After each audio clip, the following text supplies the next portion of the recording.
बिस्मिल्लाहिर्रहमानिर्रहीम।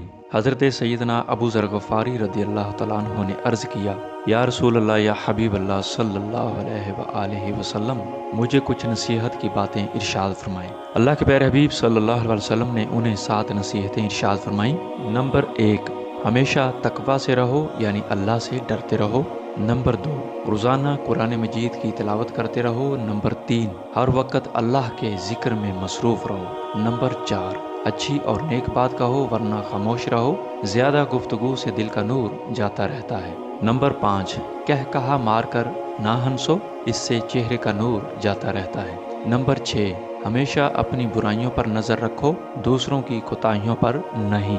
नंबर 7, अल्लाह ताला से हमेशा अपने गुनाहों की मुआफ़ी मांगते रहो। हज़रत सैयदना बरा बिन मालिक रदियल्लाहु तआला अन्हु से रवायत है कि ताजदार मदीना सुरूर सीना सल्लल्लाहु अलैहि वसल्लम ने इरशाद फरमाया, कोई शख्स जब अपने किसी मुसलमान भाई की मेहमान नवाजी अल्लाह की रज़ा के लिए करता है और उसकी कोई जज़ा और शुक्रिया नहीं चाहता, तो अल्लाह ताला उसके घर में 10 फरिश्तों को भेजता है जो पूरे 1 साल तक अल्लाह की तस्बीह व तहलील करते और उसके लिए दुआए मग़फ़रत करते रहते हैं, और उसका सवाब उस शख्स के नामा अमाल में लिखा जाता है जिसने मेहमान को खाना खिलाया था।